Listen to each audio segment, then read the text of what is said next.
नमस्कार दोस्तों, स्वागत है आपका एक्सेल बिगिनर सीरीज की फर्स्ट वीडियो में। अगर आप एक्सेल सीखना शुरू कर रहे हैं तो सबसे पहले आपको एक्सेल में row, column, cell address and cell references का समझना बहुत ज़रूरी है, क्योंकि एक्सेल में जितना भी काम होता है वो इन्हीं के आधार पर होता है। तो इस वीडियो में हम बिल्कुल आसान भाषा में इन्हीं सब कॉन्सेप्ट को समझेंगे और प्रैक्टिकल एग्जाम्पल भी देखेंगे। तो सबसे पहले आपको इस स्क्रीन पर एक ये एक्सेल की वर्कबुक दिख रही होगी। इस वर्कबुक में ये सबसे ऊपर टॉप में ये टाइटल होता है, यहाँ पे बुक नेम है, बाय डिफ़ॉल्ट बुक 1 आता है। जब आप सेव करेंगे, जिस भी नाम से सेव करेंगे, तो वो यहाँ पे नाम आ जाएगा। इसके बाद ये home tab, insert tab, page layout, इन सभी को हम बोलते हैं टैब। और हर एक टैब के अंदर ग्रुप होते हैं, जैसे clipboard group, font group, alignment group. और इन ग्रुप के अंदर इनके ऑप्शंस होते हैं, जैसे फ़ॉन्ट के अंदर फ़ॉन्ट के सारे ऑप्शंस होंगे, जैसे फ़ॉन्ट का साइज़, फ़ॉन्ट का नेम, फ़ॉन्ट को कैसा करना है, बोल्ड जो भी करना है, फ़ॉन्ट के बॉर्डर हैं और फ़ॉन्ट के कलर हैं। ये सारे ऑप्शंस होते हैं, हर एक ग्रुप के अपने होते हैं। जैसे अलाइनमेंट में अलाइनमेंट वाले ऑप्शन होंगे, क्लिपबोर्ड में क्लिपबोर्ड के कट, कॉपी, पेस्ट ये वाले ऑप्शंस होते हैं। अब हम बात करते हैं कॉलम एंड रो की। आपको ये जो वर्टिकल लाइन्स दिख रही हैं, इनको बोलते हैं कॉलम, और ये हॉरिजॉन्टल लाइन दिख रही हैं, ये होती हैं रो। आप सबसे पहचानने का सही तरीका है, जो अल्फ़ाबेटिकल जो नाम लिखे हुए हैं A, B, C, ये सभी होते हैं कॉलम नेम, और ये 1, 2, 3 ये लिखे हुए हैं, ये होती हैं रो नेम। अब एक कॉलम और एक रो, इनसे मिलके बनती है सेल। जैसे ये आप देख रहे होंगे यहाँ पे बॉक्स इस तरह के, ये होती हैं सेल।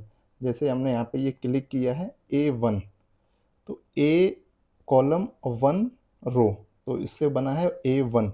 अब जो A1 हुआ है वो सेल का एड्रेस हुआ है, इसी को बोलते हैं सेल एड्रेस। और आप इस सेल एड्रेस को अब देख सकते हैं, ये वाला होता है यहाँ पे नेम बॉक्स, आपको दिख रहा होगा यहाँ पे।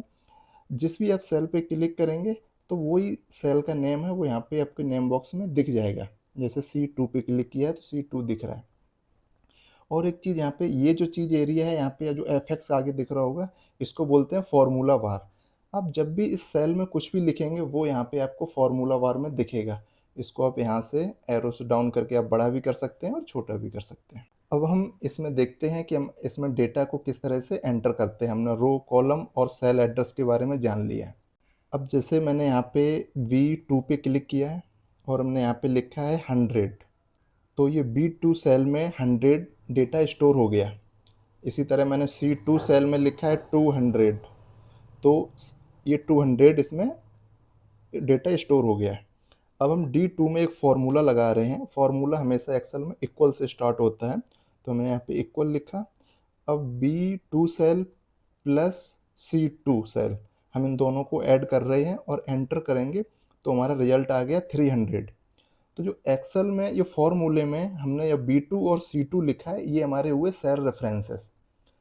और अभी जो मैंने बताया था सेल एड्रेस B2 और C2, सेल एड्रेस और सेल रेफरेंसेस लगभग एक जैसे दिखते हैं, लेकिन इनका उपयोग अलग अलग होता है। जब हम किसी फॉर्मूले में किसी सेल के एड्रेस का उपयोग करते हैं तो उसे हम सेल रेफरेंसेस कहते हैं। तो आपको सेल एड्रेस और सेल रेफरेंसेस क्लियर हो गया होगा।